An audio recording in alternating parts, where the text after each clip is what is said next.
Phase 3. Phase 3 is read secondary literature. I've read the text, I've reread the text, I've asked questions about the text, I've outlined the text, I've maybe come up with a rough draft of the text.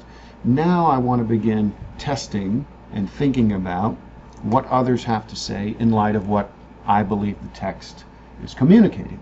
So I break down my commentaries, and for this I primarily use commentaries, though background materials such as dictionaries and other things I'll use as well. But primarily what I'm looking at for secondary literature at this point is commentaries. And I break my commentaries down into 4 categories: background material, language commentaries, expository, exegetical commentaries, application devotion commentaries. Those are the 4 categories that I break them down in. Now, some people may have more, some people may have less categories, some people may not like the titles I use for these, but for me, this works.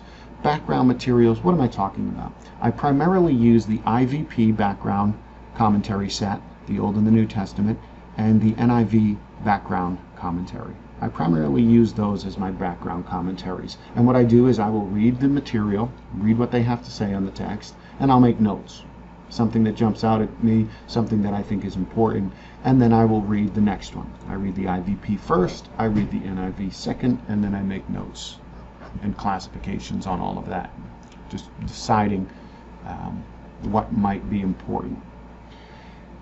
The second class of commentaries I consult are what I call language commentaries. These are ones that deal either exclusively or heavily deal with the original languages. So for example, I use the UBS Handbook series. This is for translators, and they really are trying to describe and discuss the original language and how to communicate that in a broad way, different languages, foreign languages and the like. So this is a translator's aid in a sense, but I find it very helpful. The second source that I will often use is the Word Biblical Commentaries. I use that. I think they're very good. At times, well, they're uneven, and I think most people who use the Word Biblical Commentaries will say that they are uneven. Some are better than others, but that is one of my go-tos. I also use the Exegetical Guide to the Greek New Testament. This is a source that is primarily dealing with the original language of the Greek text. And then I use the Exegetical Summaries. I really enjoy these as well. These give me a big overview of what's going on from various commentators, and then it'll link me to those commentators if I have the resources. But it's a good exercise in looking at what some of the various views are, and it's in a very condensed place. So I like those exegetical summaries. The next category of commentaries I will look at are expository or exegetical commentaries. That's the way I label them. And for this, I use the NICNT and the NICNT, the New International Commentary in the Old Testament and the New International Commentary in the New Testament. And I also use the College Press NIV. There's a couple more that I may look at if time allows, but these tend to be the ones that I focus on.